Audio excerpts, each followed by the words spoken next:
Alright, the ban list came out today, as of time that I'm filming, and it's quite a weird list, so just to go through it. Banned, we have Morphing Jar 1 and Morphing Jar 2, then limited, Coach, Soldier, Wolfbark, Mermail Abyssgunde, Rekindling, and Infernity Barrier. Then semi-limited, we have Necroface and Hieratic Seal of Convocation, and then unbanned, so put to 3, Magical Stone Excavation and Primal Seed. So quite a short list. It's quite an unorthodox list, but I'll try my best to explain why I think they made the hits that they did. So we'll start off with Forbidden, Morphing Jar 1 and 2. That was probably just to kill, almost definitely just to kill Empty Jar, because that is a degenerate OTK deck, and they don't like decks like that. And with Jackpot 7 coming out, I think in Primal Origins, that gave that deck another win condition, so they just thought, well, we'll get rid of Morphing Jar 1 and 2 so that Jackpot 7 can exist as an alternate win condition, rather than have all the Empty Jar shenanigans. And I think that it's pretty fair. Morphing Jar is just a card that probably should have been banned a long time ago. It's just a really badly designed card, I think. In terms of like its effect is too powerful. It's just coincidence that I never really got played. And Morphing Jar number 2, it's similar. Like it's nowhere near as powerful as Morphing Jar 1 is, but yeah, it is. No one's gonna care. No one's gonna care that either of them are gone, really. Besides the Empty Jar people, which are a distinct minority.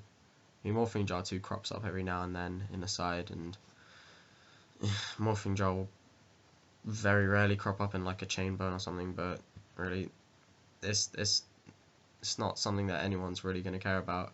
It was just to take away the another, not another win condition for Empty Jar, to take out the whole deck of Empty Jar, which is great because no one likes playing against those decks. So those are the only things that got banned.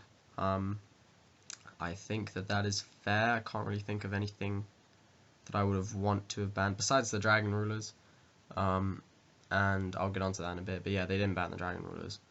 But other than that, I don't think they really should have banned anything. Then at 1 we have Wolfbark, good. Abyssgunde, yeah, also good. Rekindling is just a stupidly powerful card.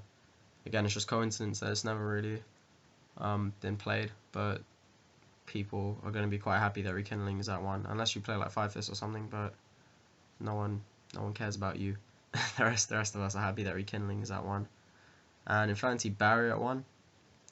I think it's pretty interesting because they hit Infernities, but they didn't hit them hard enough to get rid of them. But it's a really weird hit because people didn't play much Barrier anyway. Didn't play many Barrier, sorry. They only played 2 anyway. So taking 1 away doesn't mean that the deck is any less good. But I think the reason why they hit Barrier was just because Barrier is such a strong trap in that it locks the opponent out of the game more than Break does. Break is the one that you should play more of, but it's also easier to play around, and isn't that powerful a card. It's played because of its flexibility, while Barrier is just a lot more powerful. It's a Solemn Judgment, so yeah, it sort of makes sense that that's at 1. But Infernities weren't the most pressing concern for Konami, I don't think. But they seem to be ticking things off their list for things that they gradually want to hit. They start out with like Offering and Gateway, since Konami TCG separated from Konami OCG, and then now we're starting to see like Rekindling at 1 and Infernity Barrier one as well. So they're sort of just going down, getting rid of things they don't like, which is great because I don't care for Rekindling, I don't care for Barrier, so I approve of that. Then at 2 we have Necroface, which is fine. I don't really know why Necroface was not at 2. Apparently there's some loop or something you can do with it, but it's fine, who cares. And Seal of Convocation at 2, which is also good because they didn't need to hit Hieratics in some way, but it's nice that they did. Right, no one's gonna be too upset over that. And Convocation was probably the best card to hit because it provides them with the most consistency. Convocation acts as everything. So yeah, if I were to hit a card, I'd have hit Convocation. And then unbanned we have Excavation, which is fine, again, who cares, and Primal Seed, which apparently you can loop or something, but who cares. It is at 3, well, it won't affect anything. So I think that this list does good things. The main problem I would have with the list is that it doesn't hit things enough. Like it made the right hits in Wolfbark and Gund, but that's it. And I personally was thinking that Wolfbark and Tenki would go to 1, or that Tenki would go to 2 and Wolfbark would go to 1. So to see that just Wolfbark has been hit, and then for Mermails as well, I thought that Gund could go to 1, but I thought they would go for the Sphere or Tears before going for Gund.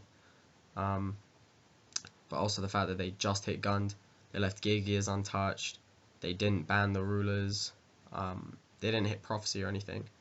It seems a little insufficient. It seems like this format will just be the same as last in terms of what decks are around. But personally, I think that the reason why they went with this sort of thing, where they only essentially lightly slapped 5 Fist and Water on the wrist and just gave them small hits, was to sort of scope out what decks would be the best deck before Primal Origins. Because, to be honest, I think that with the release of Primal Origins, artifacts will easily trounce every deck that we have access to at the moment. Geargear will get a boost, and Boojins will get a boost. So, and Madolches will get a boost as well. But I'm not sure if I would regard Madolche as being right up there. I've done a separate video on it, which I filmed earlier, which I'll put up after this. But yeah, I think that with Primal Origins, the format will completely change, especially with artifacts. Artifacts are so good. So because of that, with this list, remember that the format isn't as long as it used to be. So they can afford to hit things lightly, because Konami don't like hitting things more than they need to. Because they hit things lightly now, they get to scope out a little bit how the light hits will affect the decks. So for Fire Fist with Wolfbark to 1, it does a little bit. It means that the +1 build is not as good, because the thing with Wolfbark is that it would make the tanky pluses that you got off Bear tangible. So you could go Bear, attack, tanky, Wolfbark, and then that means if the Bear dies, then you have the Wolfbark play. But if the Bear didn't die, you could obviously keep doing things. Now with Wolfbark at 1, they only have the 1 Wolfbark. That's a tautological statement. So because of that, they can't really gain much tangible presence from the tankies and the bears now. The problem I think with Fire Fist since their release up until the format that has just finished, where they were one of the best decks, a problem that they've had since their release is that they've been able to get pluses off of things like Bear and Tenki, but they haven't been tangible. I think that was definitely the initial problem with the deck during Auto format, was that you still had Bear and Tenki, you could still get pluses, especially against Water, you could still get those pluses, but they didn't amount to anything tangible. With Wolfbark, they got that that transition into making their advantage more tangible, because you can make a rank 4 every turn. Well, not every turn, but you know, you could do those rank 4 plays off of 1 card, which you got for free, which really made the deck a lot stronger. So by hitting Wolfbark, definitely the +1 build doesn't have that that kick, that push, I guess, that it needed to be a real presence this format.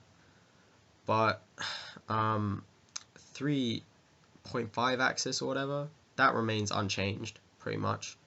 So that would still be as good as it probably was this format. And the engine still exists as an engine, so you can still play 3 bear, 1 gorilla, 1 wolfbark, 3 tanky, and then however many Gyokko and Tensu you want to in the deck. That's still its own engine. It's just that you don't have 2 wolfbark or 3 wolfbark, you only have the 1, which obviously hurts, but the fact of the matter is that you can still play the 5-fist engine as an engine, especially if you play Bujin and you want the 1 bear or something like that. You still have that that engine. You still have access to that engine. So I think that by hitting Wolfbark rather than Tanky or Bear, it spared 5-fist from being just shattered. Obviously, if they hit Tanky, the deck would have been destroyed. If they hit Bear, then the deck would have lost its best monster. So Wolfbark was a good hit because, as I said, it reduces the strength of 5-fist, but not to the point where they're unplayable. And likewise with Mermail, by hitting Gund, I think that Mermail are worse off for having Gund hit than 5-fist are for having Wolfbark hit, personally. Because the thing with Gund is that it's a lot more important than people thought it was.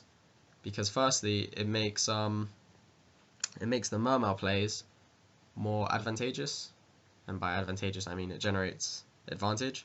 So if you summoned Pike or Teus discarding a regular Mermail, one that didn't get an effect when it was sent to the grave, then you'd get the search and it would be an even trade. If you discard Gund, then Gund gets you a plus. So Gund enabled a lot of +1s, and in a deck like Mermail, which is really a tempo, no, it's not a tempo focused deck, that's the wrong term, but it's one that can generate a lot of early game aggression. Having Gund, and Gund being searchable by both Pike and Teus, meant that you could really just do a lot of things towards the start of the game out of nowhere. And it meant that a combo deck, which Mermail is, had access to combos that were created through plays that generated U pluses.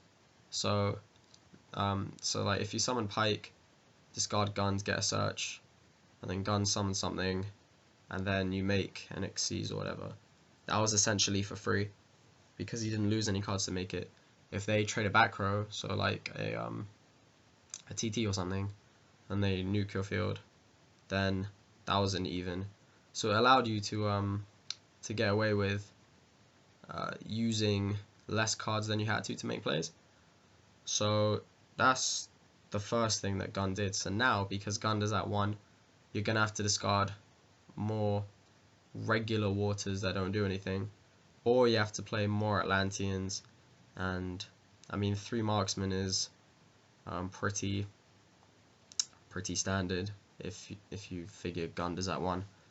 But infantry isn't great, and the thing with Atlanteans is that they just aren't good on their own, really. I mean, marksmen can put 3k on the board, but situationally, like, the Atlanteans aren't great on their own, so it messes up the deck building ratios a bit, creates a few more inconsistencies. But yeah, you will be forced into playing more even trade scenarios where you discard a regular water to search something for Pike and Teus respectively, rather than discarding a Gund and getting a plus, which means that you're susceptible to getting blown out, which sucks.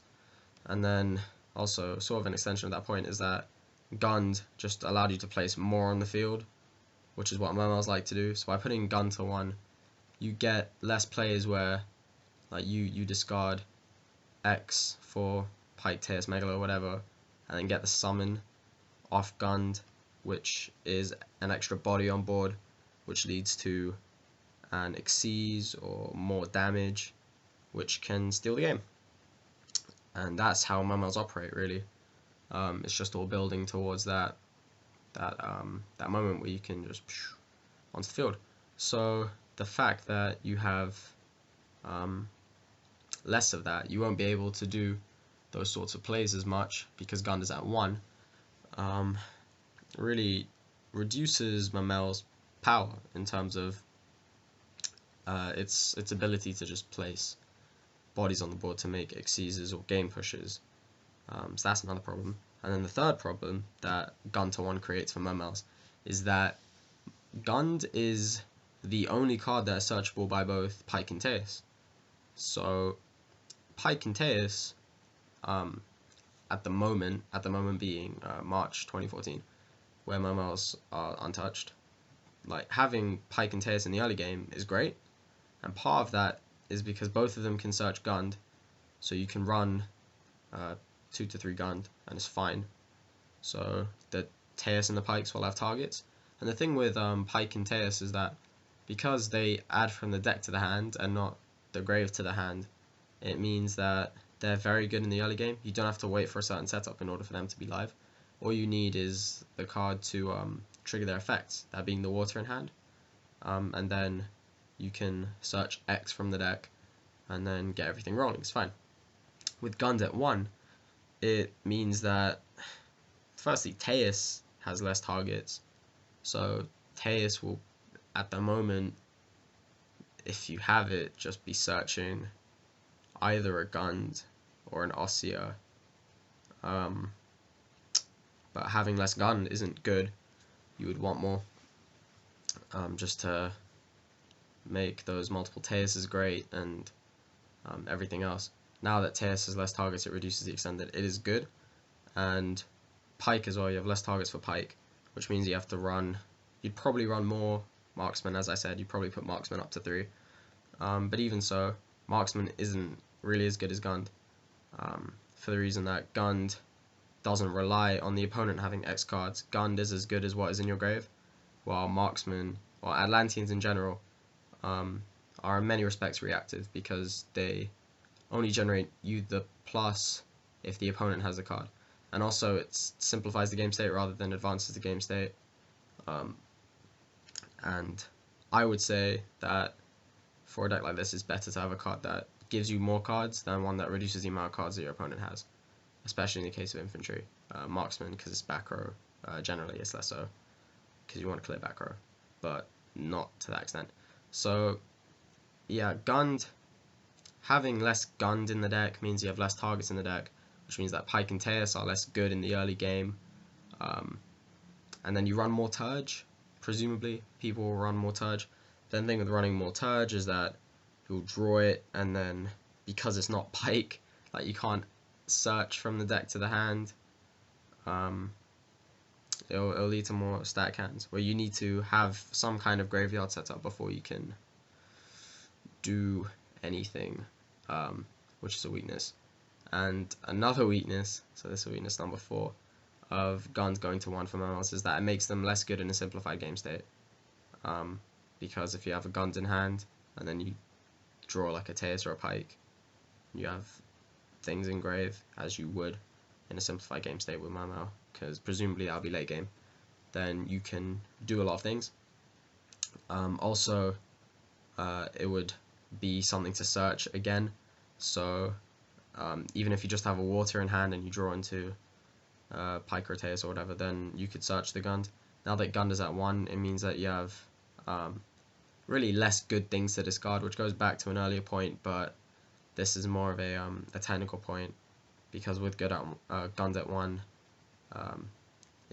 it reduces the extent that Pike and Teus and Megalo, as cards that discard from the hand, are good, thereby reducing how good your hands will be just on a basic level. So those are a few weaknesses that Gund to 1 creates for Mermail. I think that Mermails can still do well.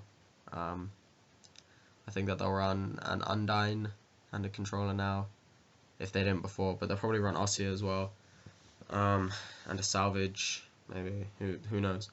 But Gun to 1 really hurts the deck a lot more than most people think it does. It doesn't kill the deck, but like I'm proud of Konami for hitting Gun, because I think it would have been easier. I was thinking that they were going to hit Teos or Sphere, and then I was speaking with my friends about it.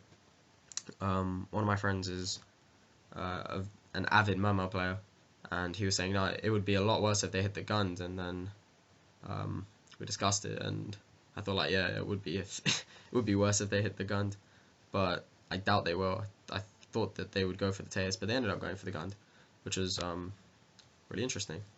But again, the reason why I think that they hit the decks sort of lightly was so that they could see how this format goes, if Water and Fire are still the best deck, which they may or may not be, but they just let that ride, and then Primal Origins will come out, and then if Fire and Water and all the old decks continue to eclipse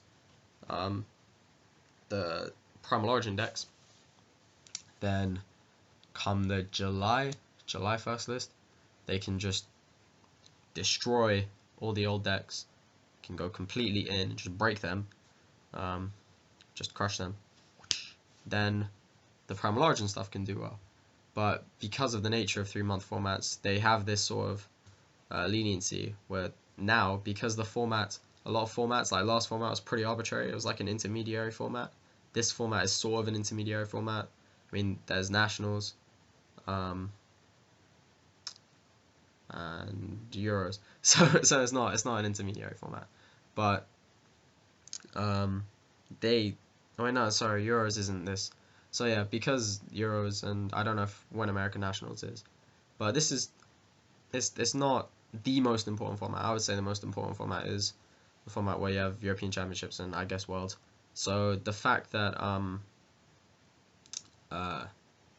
like last format there was nothing too important, relatively speaking, and this one there's a little bit, like they can afford to, like last format they just let sort of everything have at it, then this one they just knock it a little bit, they leave Dragons, which like really the rulers should have been banned, but they kept them, which I'm happy about, but whatever, they kept the rulers, they kept Tenki and Bear, when really they should have hit one as well, they kept Teos and Sphere when really they should have hit one as well, they kept Armor and Accelerator when really they should have hit one of those two, and something from Prophecy probably as well.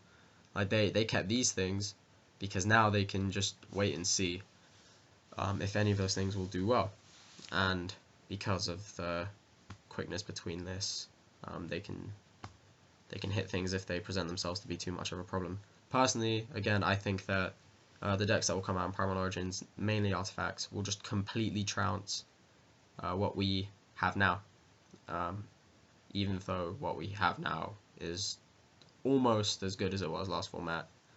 The only old deck that I think will retain its place as one of the better decks from times past until now, the future, sorry, with Primal Origin, will be Gigia, because Gigia get Augur and a couple of other things which are great, but really artifacts just trounce everything. But if they don't, then they can hit them. So yeah, I think that's everything that I wanted to say. Thank you all for watching. I'll do more videos in the future. It'll probably just be more webcam-y, talky sort of stuff. But yeah, I hope you enjoyed this. Please like, comment, and subscribe. And yeah, I'll see you around.